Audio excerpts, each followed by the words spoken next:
Bonjour à tous et bonjour à toutes. Bienvenue dans Face à Michel Onfray sur CNews et sur Europe 1. Bonjour Michel. Bonjour Laurence. Ravi de vous retrouver pour une heure d'échange et de débat autour de l'actualité.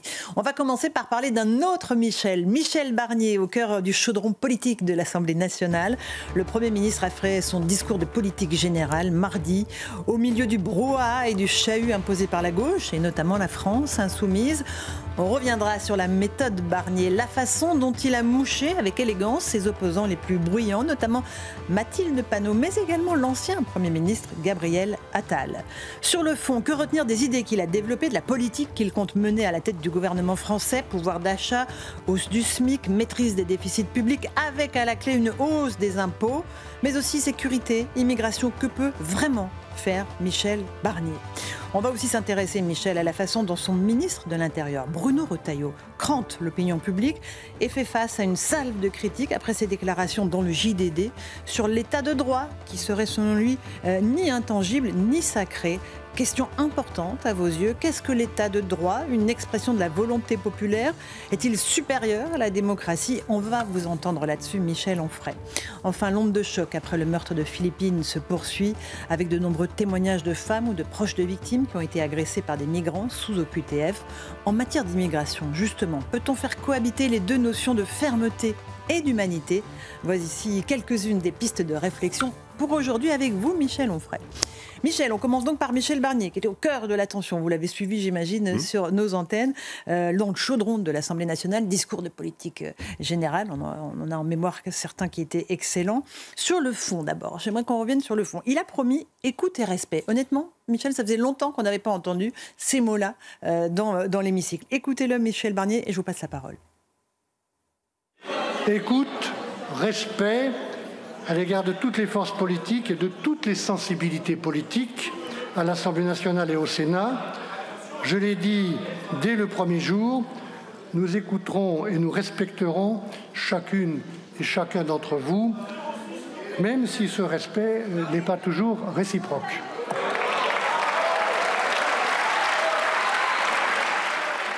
Et effectivement, à ce moment-là, il se tourne vers les bancs de la France insoumise, qui a fait un chahut indescriptible pendant tout son discours. Qu'est-ce qui vous surprend le plus, Michel Onfray? Ou peut-être, qu'est-ce qui ne vous surprend pas?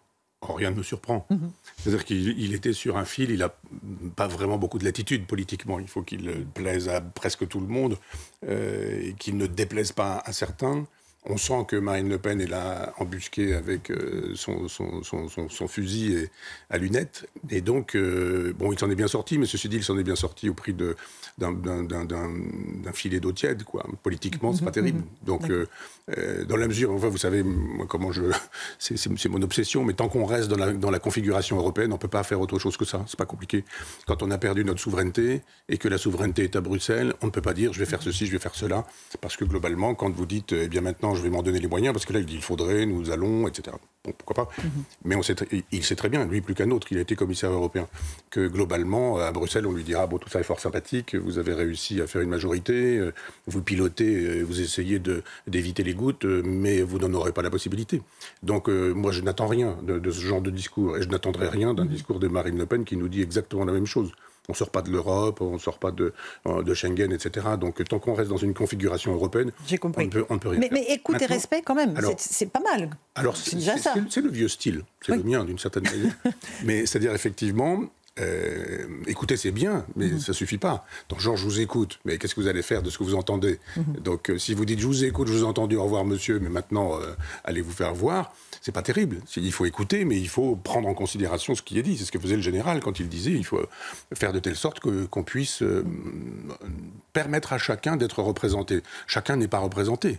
Dans le gouvernement. Dans ce gouvernement. Ne serait-ce que, je peux le dire, mais le nouveau Front populaire. Où sont-ils? On voit bien que Bruno Retailleau, d'une certaine manière, il représente le Rassemblement national. Mais qui représente? Même s'il est de la famille traditionnelle de la droite républicaine. Bien sûr, vous avez raison.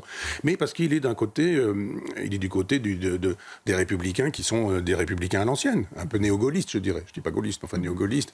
C'est-à-dire qui n'ont pas sombré dans une espèce de centrisme, de giscardisme, enfin comme ça a pu être fait avec les différents présidents qui, Jacques Chirac ou Nicolas Sarkozy, ont produit une espèce de néo-gaullisme gaullisme, un peu loin du gaullisme. Mais il y a un style, il y a un ton, c'est ça qui est intéressant. Alors il écoute, d'accord, et il respecte, ça c'est sûr. Et ça c'est bien. Ça c'est sûr. Parce qu'il n'y a pas toujours ça dans les rangs de l'Assemblée nationale. Tous les gens de la Savoie, je crois. Oui. Mais, oui. C'est une méthode. Et puis il le montre surtout. Il le montre. Et donc cette façon très ironique, très française, parce qu'elle est très voltairienne, c'est Voltaire. C'est ça. Et de remettre les gens à leur place. Oui. Alors justement, Michel, on va tout de suite écouter la réponse de Michel Barnier à Mathilde Panot, la présidente de la France Insoumise, qui avait pris la parole juste après lui et qui l'avait évidemment étrillé. Écoutez la méthode et le style Barnier. Oui. Madame la présidente Mathilde Panot, elle est là. Où est-ce que vous avez trouvé que je cherchais à vous faire peur? Ah bon, je suis rassuré. Voilà. J'ai quand même du mal, Madame la Présidente. Ça fait peut-être trop longtemps que je ne suis pas revenu dans cette Assemblée, depuis l'époque où, après, j'étais 15 ans député. Hein. Mais j'ai du mal à comprendre votre ton et votre agressivité.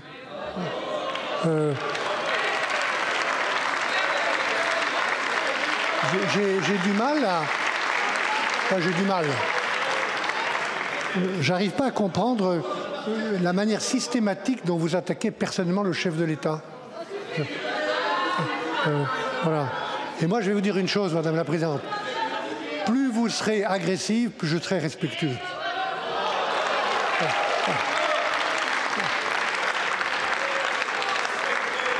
Je voudrais qu'on évite, Madame la Présidente Mathilde Panot, les caricatures.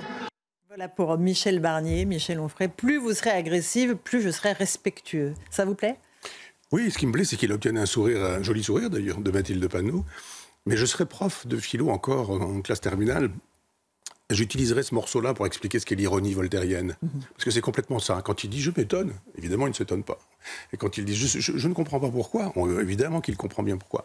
C'est le principe de l'ironie. Jean Kelevitch avait écrit un très beau livre sur l'ironie où il nous disait finalement « on table sur l'intelligence d'autrui en lui tenant un discours qui est l'opposé de celui qu'on devrait tenir, dans le genre « je ne m'étonne pas que ». Et là, c'est agressif. Quand vous dites « je ne m'étonne pas que vous soyez comme ça », etc., paf, c'est une balle dans la tête. Là, vous dites « mais je ne comprends pas pourquoi », etc. C'est l'ironie. Vous mettez à distance et vous obtenez le sourire de Mathilde Panot. Pas de Manuel Bompard, vous avez vu, il est plus robespierriste, on sent bien que ça ne marche pas. Mais il a fait ça avec tout le monde, sauf avec Marine Le Pen. Mais tout le monde y a eu droit. Alors, notamment Gabriel Attal. On va écouter la réponse de Michel Barnier à Gabriel Attal. Là aussi, comme vous dites, c'est très voltairien.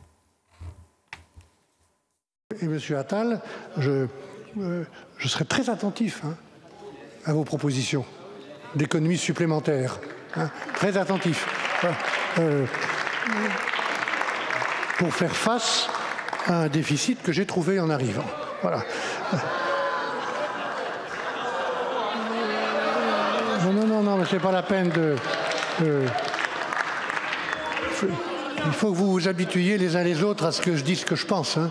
Donc je vous le dirai aussi à vous. Voilà. Monsieur Attal, vous avez raison.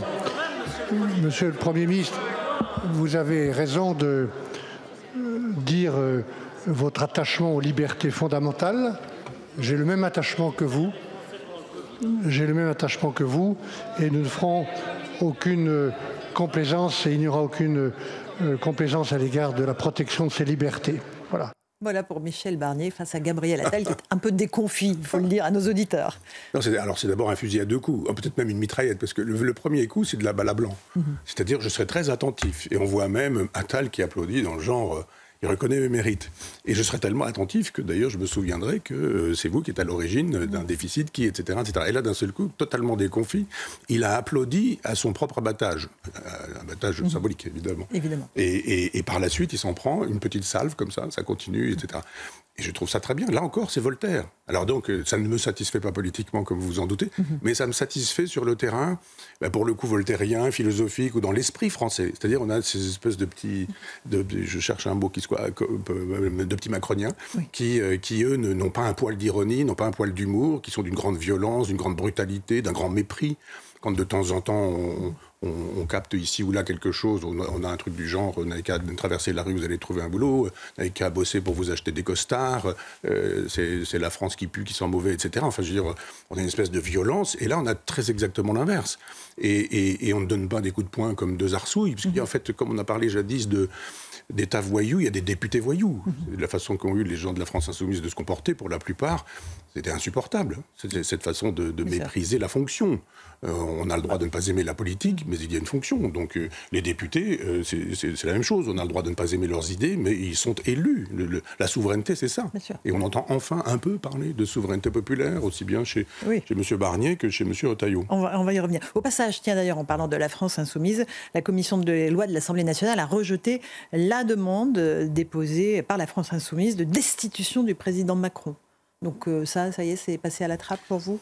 Oui, alors ça montre bien que tout le monde fait son petit business à l'Assemblée nationale, parce que si vraiment ils souhaitaient l'intérêt de la France, l'intérêt de la nation, vous savez que moi j'étais pour cette destitution. Il y a un moment donné où on peut dire, bah oui, il y a un moment donné où ça ne va plus. On voit bien que le problème c'est Emmanuel Macron, c'est pas tant sa politique.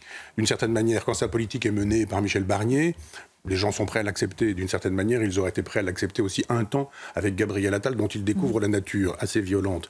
Et ils étaient d'accord avec Édouard Philippe aussi, d'une certaine manière. C'est-à-dire que si on y met les formes, pourquoi pas cette politique ? C'est un peu ce que disaient les Français. Donc il y a un moment donné où il faut prendre ça en considération. On va écouter maintenant Claude Malhuret, un sénateur qui a beaucoup d'expérience, qui a imaginé donc au Sénat un hypothétique gouvernement avec Lucie Castet. Écoutez-le. En écoutant tout à l'heure l'analyse de la situation politique par le président du groupe socialiste, j'ai eu brusquement une sorte de cauchemar éveillé, monsieur le Premier ministre. J'étais ici, à cette tribune, et en face de moi, à la place où vous êtes, ce n'était pas vous. C'était Lucie Castet.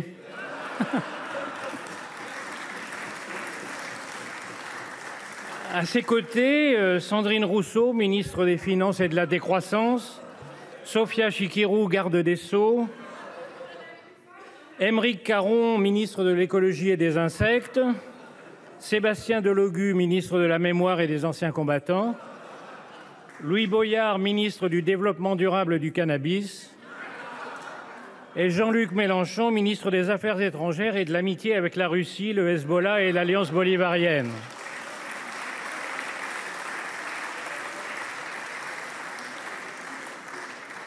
Lorsque j'ai rouvert les yeux, je me suis aperçu que j'étais en train de tomber de mon siège.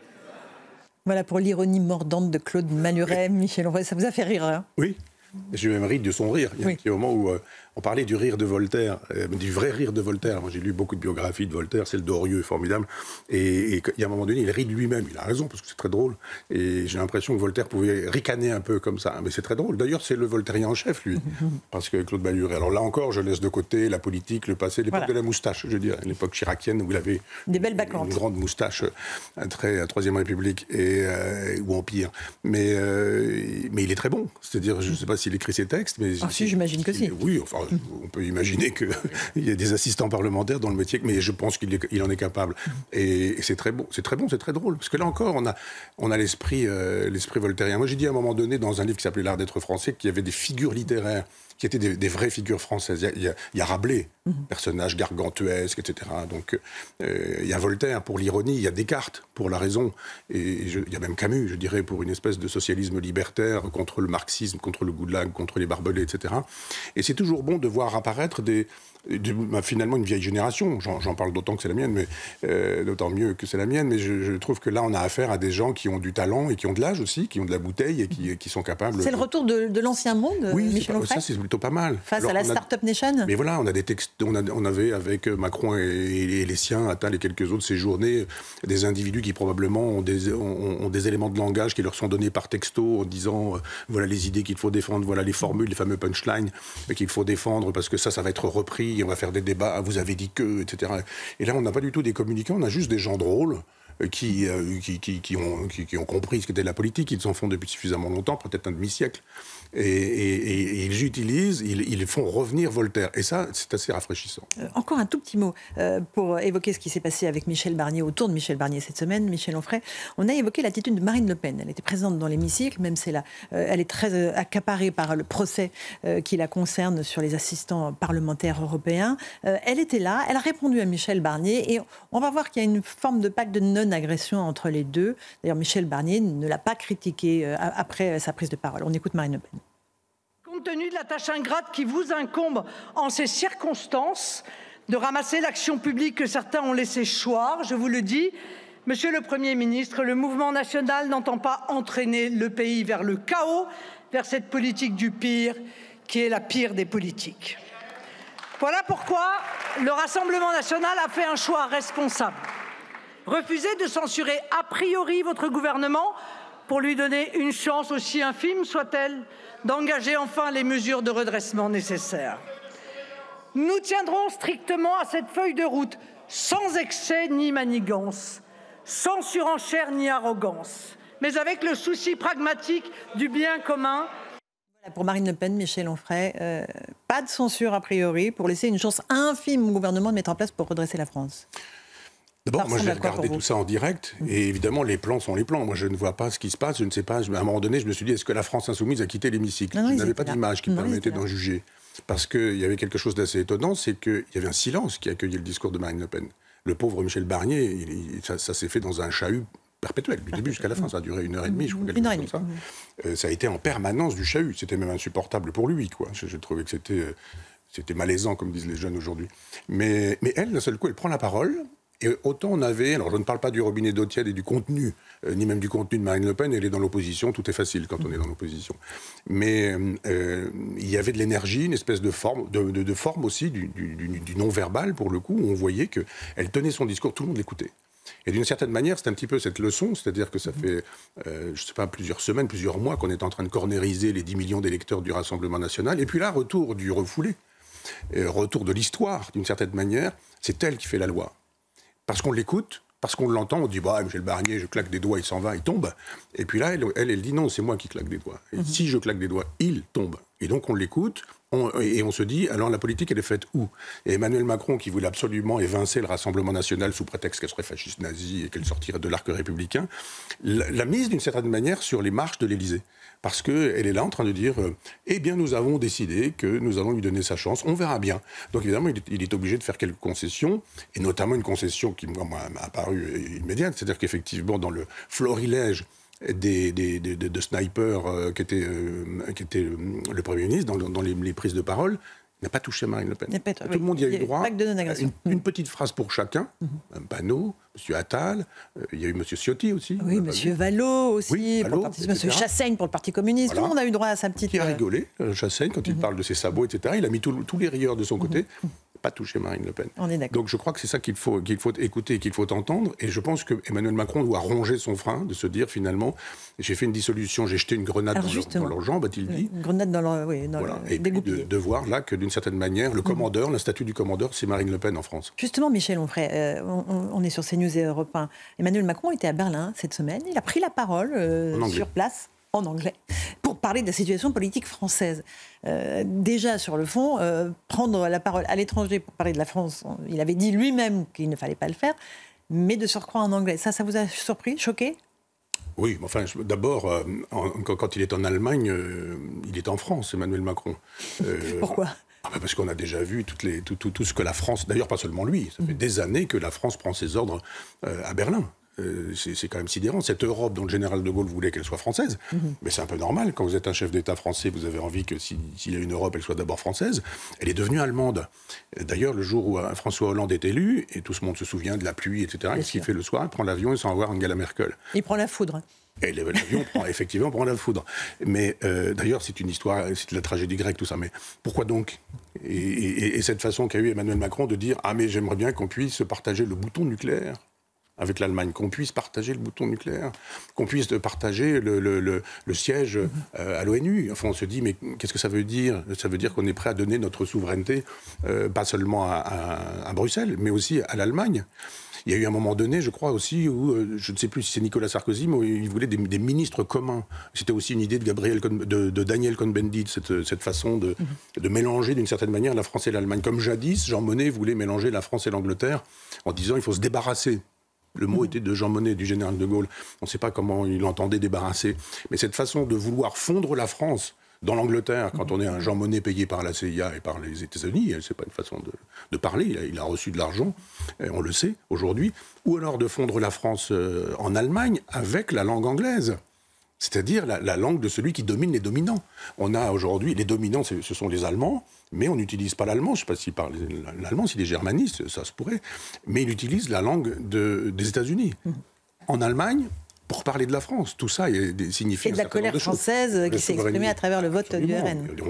D'ailleurs, une espèce de jurisprudence, c'est du non-écrit, je pense. Peut-être que les constitutionnalistes ou les juristes me diraient que j'ai tort, mais on ne parle pas de la politique française quand on est à l'étranger. Il est à l'étranger, sauf à croire qu'il est en France, et ça valide ma thèse, eh bien, on évite de commenter en langue anglaise quand on est en Allemagne, comme si on était en Corse, en Bourgogne, en Savoie ou en Normandie. Merci de penser toujours à la Savoie. Un dernier mot sur Michel Barnier et Michel Onfray. Il a évoqué l'idée d'une épée de Damoclès qui pèserait non pas sur le gouvernement français, mais en vérité sur les Français. Il évoque la dette financière gigantesque. C'est important de rappeler ce que sont ces figures de la mythologie grecque comme Damoclès. Oui, alors cette épée, elle est suspendue, on dit un film, c'est un crin du cheval de Denis, de Syracuse, qui est un tyran. Et Platon, qui était le grand philosophe idéaliste, pensait qu'il fallait que les philosophes soient rois, ou que les rois soient philosophes.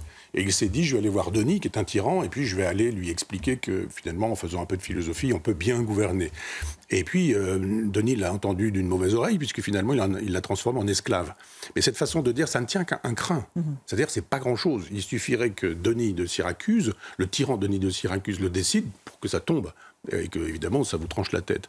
Et donc, évidemment, c'est une image qu'on utilise aujourd'hui pour signifier la menace. Bien sûr.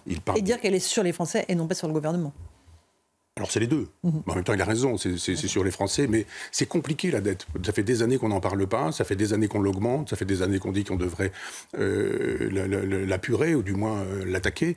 Et puis ça fait des années que la gauche dit faisons payer les riches, et puis ça fait des années que la droite dit supprimons du social, etc. Il faut faire les deux. Là, la droite dit faisons payer les riches. En tout cas, c'est le programme annoncé sur les hausses d'impôts à venir. Oui, hélas. Parce que j'ai vu Sarah Knafo qui avait fait une espèce de liste très impressionnante où il disait mais regardez le type d'économie qu'on peut faire, ça, etc. Et il y a effectivement des véritables économies qu'on peut faire. Chacun le sait, l'économie, ça n'est jamais que la gestion de la maison, c'est l'étymologie. Eh bien, la Maison France, elle a un budget, et quand vous avez un budget, j'ai un budget, tous les gens qui nous écoutent ont des budgets, et on sait très bien qu'il y a des moments où on va faire des efforts sur ceci ou sur cela. Et plutôt que de faire payer les riches, on doit effectivement pouvoir repenser les dépenses. Michel Onfray, on fait une petite pause. On se retrouve dans un instant pour la seconde partie de Face à Michel Onfray. On va parler de l'état de droit et de Bruno Retailleau. À tout de suite. Et on se retrouve pour la seconde partie de Face à Michel Onfray. Michel, on va parler de l'état de droit. C'est quelque chose qui est important pour vous. Bruno Retailleau, le nouveau ministre de l'Intérieur, s'est défendu cette semaine d'avoir voulu attaquer le fameux état de droit après avoir dit dans un premier temps, dans les colonnes du journal du dimanche, que cet état de droit n'était ni intangible ni sacré. Alors il s'en est expliqué cette semaine devant la commission des lois de l'Assemblée nationale. Écoutez sa réponse. Moi, à aucun moment, j'ai voulu abolir l'état de droit. À aucun moment. J'ai simplement dit qu'il fallait déplacer le curseur dans l'état de droit, comme vous l'avez fait, comme nous l'avons fait au moment du terrorisme et au moment du Covid. Le curseur, on l'a déplacé. Quand les règles de droit ne protègent pas la société, on change les règles de droit. On doit ajuster en fonction, non pas l'état de droit tel qu'il est dans ses principes intangibles, mais je me bats, moi, pour faire en sorte qu'on protège les concitoyens, que quand il y a une règle qui doit évoluer, on la fasse évoluer. Il n'y a pas d'impossibilisme juridique. Voilà, alors ça c'est très intéressant comme réponse. Et sur l'état de droit et sur le fait que quand le droit ne protège pas la société, on change le droit, Michel Onfray. Qu'est-ce que vous en pensez ? Qu'il a raison, et que heureusement que le droit change. Je suis très étonné que ces gens de gauche n'y aient pas songé. C'est-à-dire ils sont platoniciens, ils ont l'impression qu'il y a une idée du droit comme ça, et que ce serait intangible. Je rappelle à tous ces gens qui nous disent que la France commence en 1789 avec la Révolution française, que la Révolution française a aboli le droit féodal, et qu'elle a créé un droit républicain. Et que donc, il y a un moment donné où quand on se dit ce droit ne fonctionne plus, eh bien, on passe à un autre droit. Je rappelle à tous ces gens qu'il y a eu un moment donné où quand vous faisiez des avortements, vous alliez en prison. Il y a même eu des femmes qui ont été condamnées à mort pour avoir pratiqué des avortements. Je rappelle qu'aujourd'hui, après la loi Veil, c'est-à-dire après un changement du droit, on rembourse l'avortement par la sécurité. Donc on déplace le curseur en permanence du droit. Évidemment, la peine de mort, c'est exactement la même chose. Avant Badinter, on la pratique. Après Badinter, on ne la pratique plus. On a criminalisé les relations homosexuelles avant Badinter. Après Badinter, on a cessé de criminaliser les relations homosexuelles. Et c'est tant mieux. Donc le droit évolue, d'une part. Et d'autre part, le droit, c'est l'expression de la souveraineté populaire. Je rappelle que le droit est fait, les lois sont faites par les parlementaires qui eux-mêmes sont élus et sont l'émanation du peuple. Et que le référendum, la Constitution le dit, c'est soit le peuple s'exprime par ses représentants ou soit le peuple s'exprime directement par le référendum. Le référendum est constitutif d'un nouveau droit. Quand le général de Gaulle propose qu'un droit change sur la question de la participation, par exemple, ou sur la question de la régionalisation, il pense effectivement que le droit doit changer. Le droit est plastique. Quand on fait du droit à l'université, moi, il se fait que j'ai fait une thèse de philosophie politique et juridique. Et Madame Goyard, qui je rends hommage, qui est là, c'est décédée, nous enseignait ce genre de choses. C'était élémentaire. D'abord, son mari enseignait, il était prof de droit, enseignait le droit romain. Personne n'imagine que le droit romain devrait aujourd'hui gérer la société française. Donc évidemment, il y a des droits divers et multiples. Il y a eu un droit national socialiste qui ne fait plus la loi aujourd'hui, c'est ce qu'il était, et qui ne fait plus la loi, et fort heureusement, en Allemagne. Donc le droit, c'est un instrument. C'est pas une espèce de divinité qu'il faudrait adorer, comme la République serait une espèce de nouvelle divinité. Il faudrait se mettre à genoux devant la République, à genoux devant le droit. Mais alors, ça a provoqué des réactions, vous l'avez dit, à gauche, terrible. Le syndicat de la magistrature s'est élevé contre les propos de Bruno Retailleau. Je vous cite, l'état de droit n'est pas une opinion, mais un prérequis de la démocratie. Le rétro-pédalage de Bruno Retailleau n'aura pas suffi à réparer les dégâts causés par ses propos. Le vague rappel du Premier ministre devant l'Assemblée n'y non plus. Rien d'étonnant. Moi, je pense qu'il n'a pas rétro-pédalé, il a expliqué. Et rétropédaler, ce serait dire, bon, je l'ai dit, je n'aurais pas dû le dire, je présente mes excuses, c'est pas ce que je voulais dire le contraire, etc. Il n'a pas rétropédalé. Il a juste expliqué. Il a juste dit, si vous avez besoin d'explications, je vais vous en donner. Il a donc donné des explications. Mais c'est l'évidence que le droit change. Tous ces gens qui descendent dans la rue aujourd'hui pour permettre à des minorités d'accéder à des nouveaux droits sont des gens qui font la démonstration que le droit, ça change, que le droit, ça bouge, et que le droit, c'est normalement la souveraineté populaire. On demande au peuple, c'est pas le chef de l'État qui dit « moi j'ai décidé ». Le chef de l'État, il dit « je vous propose », et l'Assemblée nationale, ou le peuple par l'Assemblée nationale, ou le peuple directement par le référendum, dit « oui ». On est d'accord, on modifie la règle de droit. Les règles de droit sont susceptibles d'être modifiées. Et c'est heureux, parce que sinon, on fonctionnerait avec le droit préhistorique, qui permettait aux hommes de mettre des coups de masse à leurs femmes en disant... voilà. Aujourd'hui, c'est le contraire. On va écouter... alors, Clément Beaune, ça n'est pas surprenant, lui a dit, mais comment un gaulliste comme Bruno Retailleau voudrait ne pas respecter la Constitution ? Il en a fait appel au général de Gaulle. Je vais vous proposer d'écouter un tout petit extrait du général de Gaulle, quand il dit « En France, la seule Cour suprême, c'est le peuple. » Par quelle voie convient-il que le pays exprime sa décision? Je réponds, par la plus démocratique, par la voie du référendum. C'est aussi la plus justifiée, car le peuple français, qui détient la souveraineté nationale, la détient aussi, évidemment, dans le domaine constituant. D'ailleurs, c'est du suffrage de tous les citoyens que procède l'actuelle Constitution. Au demeurant, celle-ci spécifie que le peuple exerce sa souveraineté soit par ses représentants, soit par le référendum. Voilà, c'était en 1958. Il rappelle l'évidence. Le gaullisme, c'est ça. C'est le peuple qui détient la souveraineté. Et quand le peuple ne détient plus la souveraineté, on n'est plus dans le gaullisme, on n'est plus dans la démocratie non plus. Et on n'est plus non plus dans la République. On est dans un autre monde. dans une espèce d'oligarchie, d'aristocratie, de plutocratie, le gouvernement des riches, etc., de technocratie, le gouvernement des techniciens ou des technocrates, mais sûrement plus de démocratie. Je rappelle que démos, c'est le peuple, et que la partie cratie, c'est le pouvoir du peuple. Hein. Et c'est ce que dit très précisément le général de Gaulle, et il a raison. Donc les gens qui nous donnent des leçons de gaullisme et qui ont voté oui à Maastricht, c'est-à-dire des gens qui ont estimé que la souveraineté nationale ne faisait plus la loi, parce qu'on peut aussi séduire le peuple, mentir au peuple. Je rappelle pour ceux qui étaient des contemporains de 1992 et du traité de Maastricht qu'on a quand même beaucoup menti en expliquant que ce traité, ce serait l'occasion d'en finir avec la guerre, la misère, la pauvreté, le chômage, le racisme, la xénophobie, l'antisémitisme, etc. Donc on a menti. Et donc, il y a un moment donné, quand on a menti aux gens, on peut estimer que le vote, j'allais dire le vol, mais le vote a été volé. Et les gens, d'un seul coup, là, ils se disent, 30 ans plus tard, finalement, on nous a menti, on nous a vendu un produit. On a abusé les Français sur la marchandise. Donc le général de Gaulle donne vraiment le cap. Il dit très précisément, ce texte devrait être gravé dans le marbre. On s'aperçoit qu'il y a une espèce de dérogation à ce que dit le général de Gaulle depuis 1992. Tout président de la République confondu, prétendument de droite ou prétendument de gauche, aucun n'a été gaulliste dans cette aventure. Alors, il y a aussi un extrait que je voulais vous faire écouter du ministre de l'Intérieur, Bruno Retailleau, toujours devant la commission des lois à l'Assemblée nationale, lorsqu'il évoque le meurtre de la jeune Philippine. Là, on sent tout d'un coup que l'homme est ému, l'homme, Bruno Retailleau, et il explique pourquoi. Écoutez.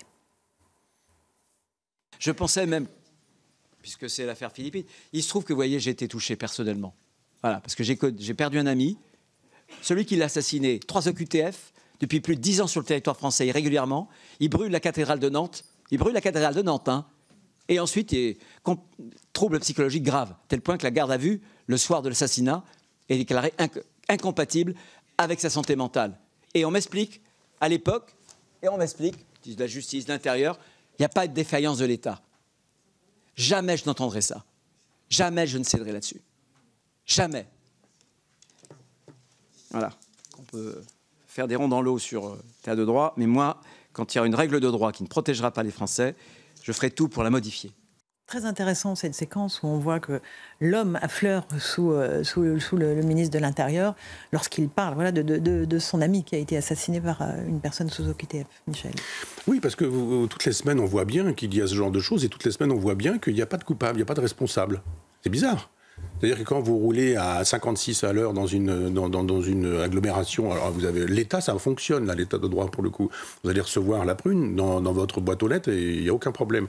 Mais là, vous vous dites, il n'y a pas quelqu'un qui est responsable de ce genre de situation? Parce que l'État français, c'est pourquoi j'avais dit que quand cette pauvre dame qui a perdu son mari gendarme avait dit que c'était l'État qui l'avait tué, je comprenais très bien sa souffrance et sa douleur, mais l'État, ça n'existe pas, c'est un concept. Il y a des individus qui rendent possible l'État, et il y a des individus qui, eux, mettent une croix quelque part, en disant, il reste en prison, il est libéré. Et ces individus-là sont responsables. Donc, il y a un moment donné où, si vous êtes responsable de votre mauvaise conduite dans une agglomération, vous devez, quand vous êtes juge d'application des peines, quand vous êtes psychologue, quand vous êtes psychiatre, etc., et que vous donnez votre accord, vous devriez avoir une responsabilité. Dès lors, vous devriez pouvoir rendre compte de votre responsabilité au tribunal. Jamais. Jamais. Donc, il y a un moment donné où c'est pas seulement l'État qu'il faudrait attaquer en disant l'État devrait, il faudrait que l'État est coupable, etc., etc. Non, je dis dans l'État, il y a des agents de l'État et ces agents de l'État sont responsables et coupables et ceux-là devraient être des justiciables comme les autres. Michel Onfray, dans le cadre de ce grand débat sur l'immigration, et on sait que les Français réclament à longueur de sondage de la fermeté sur cette question, est-ce qu'on peut faire cohabiter, est-ce que ces deux notions de fermeté et d'humanité peuvent coexister ensemble ? Oui, enfin ça dépend ce qu'on met sous les mots fermeté et humanité, mais l'humanité, c'est pas la possibilité de laisser faire tout et n'importe quoi. Y a-t-il de l'humanité à rendre possible des fortunes qui se créent avec les passeurs ? Je suis quand même très étonné qu'on ne touche pas aux passeurs.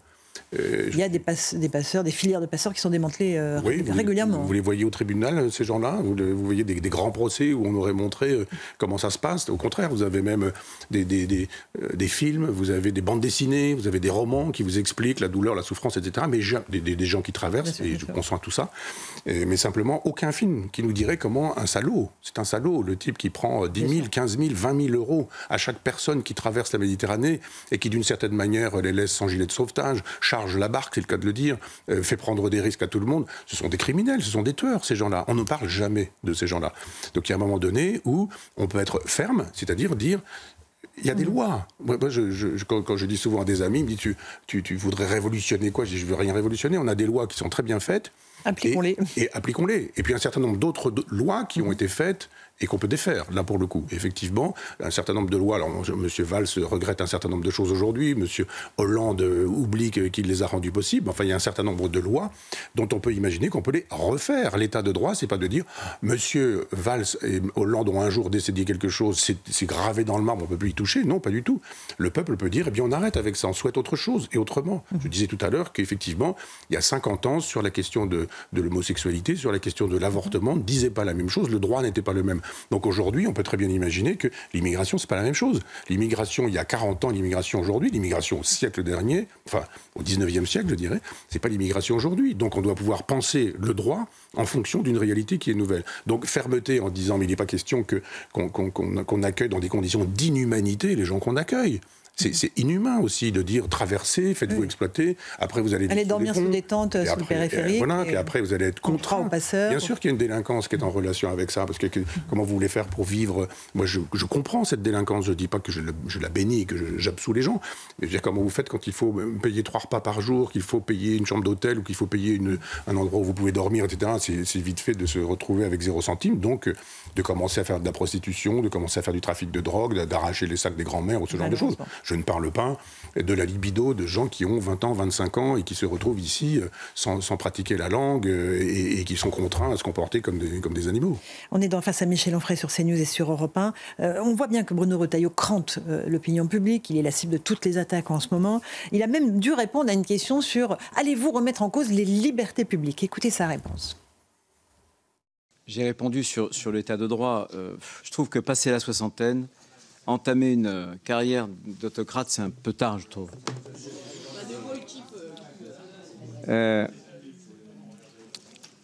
La démocratie libérale, je sais ce que c'est. Et j'ai toujours dit qu'il ne suffisait pas pour qu'on soit dans une démocratie libérale qu'il y ait le suffrage universel. M. Poutine n'est pas un démocrate, mais un autocrate. Il faut ajouter ces éléments de droit dont on a parlé, de la séparation du pouvoir. Je l'ai toujours dit d'ailleurs. Moi, je me bats contre l'impossibilisme juridique. Très intéressant, là aussi, cette réponse de Bruno Retailleau, Michel Onfray, sur la démocratie libérale. Ça vous inspire ? Ah oui, parce que je pense que c'est un oxymore, comme on dit, c'est-à-dire 2 mots qui se contredisent. La démocratie, c'est le pouvoir du peuple, et le libéralisme, c'est le pouvoir du marché. Si c'est le pouvoir du peuple, c'est pas le pouvoir du marché. Si c'est le pouvoir du marché, c'est pas le pouvoir du peuple. Donc il faut choisir. Soit on est un démocrate et on est un antilibéral, soit on est un libéral et on n'est pas démocrate. On appelle ça comme on veut. Enfin, on laisse faire le marché en disant, c'est ce que disent les libéraux, laisser faire la main invisible. Il y aurait une espèce de main invisible de Dieu qui rendrait possible une espèce d'homéostasie, comme il dit, c'est-à-dire d'équilibre de l'ensemble. Non, je pense qu'il a raison de dire ce qu'il dit, d'autant que autocrate, je veux dire, il est ministre. Il y a au-dessus de lui, d'une certaine manière, même si d'un point de vue protocolaire, c'est probablement pas le cas, mais un ministre de la Justice qui, d'une certaine manière, est là pour verrouiller l'ensemble et dire au syndicat de la magistrature, ne vous inquiétez pas, à chaque fois qu'il décidera quelque chose, on décidera l'inverse. Il est au-dessus de lui un Premier ministre et il est au-dessus de lui un chef de l'État. En temps normal, on a au-dessus de tout ça le peuple qui décide. Mais le peuple, on en fait l'économie depuis bien longtemps. Donc non, il n'est pas autocrate. Bon, je trouve un peu maladroit la référence au général de Gaulle qui dit « je ne vais pas attendre… » Pourquoi voulez-vous à 67 ans que je commence une carrière de dictateur ? Bon, on sent bien qu'il le dit de manière ironique. Mais bon, il a l'air un peu accablé même en le disant. Michel, je confonds tous, mais Michel Barnier pratique l'ironie un peu mieux que lui d'une certaine manière, parce que là, il dit quelque chose qui suppose, pour qu'on le comprenne, qu'on est en tête ce qu'a dit le général de Gaulle. Et je ne suis pas sûr que les Français aient on a la référence tout ça en tête. Nous, évidemment, on l'a. Oui, mais on parle à tout le monde, là, dans ces cas-là. Enfin, il parle à la Commission, mais il sait très bien que la Commission, tout ça c'est filmé, ça va être montré. Les gens qui ne savent pas quelle est la référence ne peuvent pas comprendre la dimension ironique. Vous voulez qu'on l'écoute, le général ? Ah oui, formidable. Quand il disait ça, voulez-vous, à 67 ans, que je commence une carrière de dictateur ? On l'écoute. Est-ce que j'ai jamais attenté aux libertés publiques fondamentales? Je les ai rétablies. Et y ai-je une seconde attenté? Jamais. Pourquoi voulez-vous qu'à 67 ans, je commence une carrière de dictateur? Le général de Gaulle, c'est quasiment un travail d'acteur, là. Y ai-je une seconde à tenter? Jamais. Enfin, vous vous rendez compte, le français, la qualité de français. il parle le français du XVIIe siècle, hein, d'une certaine manière, même pas le XVIIIe, mais le XVIIe. D'ailleurs, il y a un moment donné, quand il y a eu chez Laurent Perrier une création de champagne, on lui a demandé comment on pouvait appeler ce champagne. Il a dit grand siècle, bien sûr. Le grand siècle étant le XVIIe. D'abord, il a une langue incroyable, et puis il dit effectivement ce que personne n'entendait à l'époque, c'est-à-dire qu'il a restauré 2 fois la République. Je rappelle que quand même, le 18 juin 40 plus la Libération, sans lui, tout ça, c'était un peu difficile. Et puis, la possibilité de mettre un terme à la guerre d'Algérie, je le rappelle, avec un référendum. Les gens oublient ça. Tous les gens qui attaquent le général de Gaulle en disant il a bradé, etc. Il n'a rien bradé du tout. Il a demandé aux Français ce qu'ils en pensaient. Et les Français ont massivement dit, pas seulement les Algériens, qu'ils étaient d'accord pour cette indépendance. Donc, de fait, 2 fois, il a restauré la République. Et il dit, bon, évidemment, les journaux ne cessent de le dire, le Parti communiste.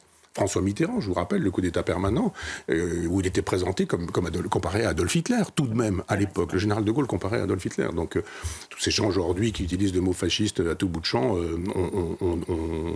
ont des ancêtres. Le Parti communiste français de l'époque, par exemple. Bien sûr, et on en a souvent parlé. Et vous avez vu, je vous ai gâté aujourd'hui avec 2 extraits de Gaulle. 2 fois pour deux. Il n'y aura peut-être pas la semaine prochaine. Michel, on termine par quelque chose qui vous a intéressé cette semaine, les nouveaux péchés décrétés par le pape François, avec une série, 7 péchés. Voilà. Le péché contre la paix, le péché contre la création, contre les peuples indigènes, contre les migrants, le péché d'abus, le péché contre les familles, les femmes, les jeunes. Il y a beaucoup de péchés, le péché de la doctrine utilisé comme des pierres à jeter. Qu'est-ce qui vous interpelle dans ces nouveaux péchés qui ont été décrétés par le pape et le Vatican ? Moi, je distingue bien, d'abord comme je distingue Jésus, le Christ, Dieu, etc., on le sait, je distingue bien l'Église catholique et les catholiques. Donc je pense que l'Église s'est beaucoup trompée. C'est-à-dire que dans l'histoire, vraiment, que ce soit sur Galilée, sur Darwin, sur les Juifs, l'antisémitisme, c'est quand même c'est terminé depuis peu de temps. Jean-Paul II, je vous rappelle, c'est quand même récent. Il y a encore peu de temps, on estimait que c'était un peuple déicide, etc. etc. Donc aujourd'hui, sur la question des ces sujets-là, c'est 7 nouveaux péchés. Oui. Mais on a juste envie de lui dire, qu'est-ce que vous faites avec les femmes aujourd'hui ? Je ne suis pas sûr que ce soit forcément terrible, l'Église en matière d'égalité des hommes et des femmes, que les femmes puissent être prêtres, par exemple, aujourd'hui, qu'elles puissent être évêques, et pourquoi pas papes. D'une certaine manière, si vraiment il veut ne pas pécher contre les femmes, il pêche beaucoup contre l'égalité des hommes et des femmes. Si vraiment il ne veut pas pécher contre les migrants, moi je veux bien qu'on accueille toute la misère du monde en disant, il semble détester l'Europe. De toute façon, il déteste la France, ce pape sud-américain. Mais il y a un moment donné où on peut dire... C'est vrai qu'il n'aime pas beaucoup notre pays. Ah non. Vous vous souvenez, quand il est venu à Marseille, il a dit non, je ne viens pas en France. On a juste envie de lui dire une petite leçon de géographie. Marseille est en France. Enfin, il y a des gens qui pensent que non. Mais cette façon de dire non, j'ai choisi Marseille parce que c'est une espèce de morceau qui se détache, ou l'inverse, un morceau qui vient et qui va infuser la France. Je pense que Marseille est le modèle chéri de ce pape. Mais il y a un moment donné, il y a combien de communes ? 35 000, 360 000, je ne sais plus, je ne suis pas bon avec les chiffres, en France. Mais ça veut dire qu'il y a autant de presbytères et d'églises. Et bien qu'il ouvre ses presbytères aux migrants. Il y a un moment donné, plutôt que de dire « yaka, il faudrait, vous devriez », etc.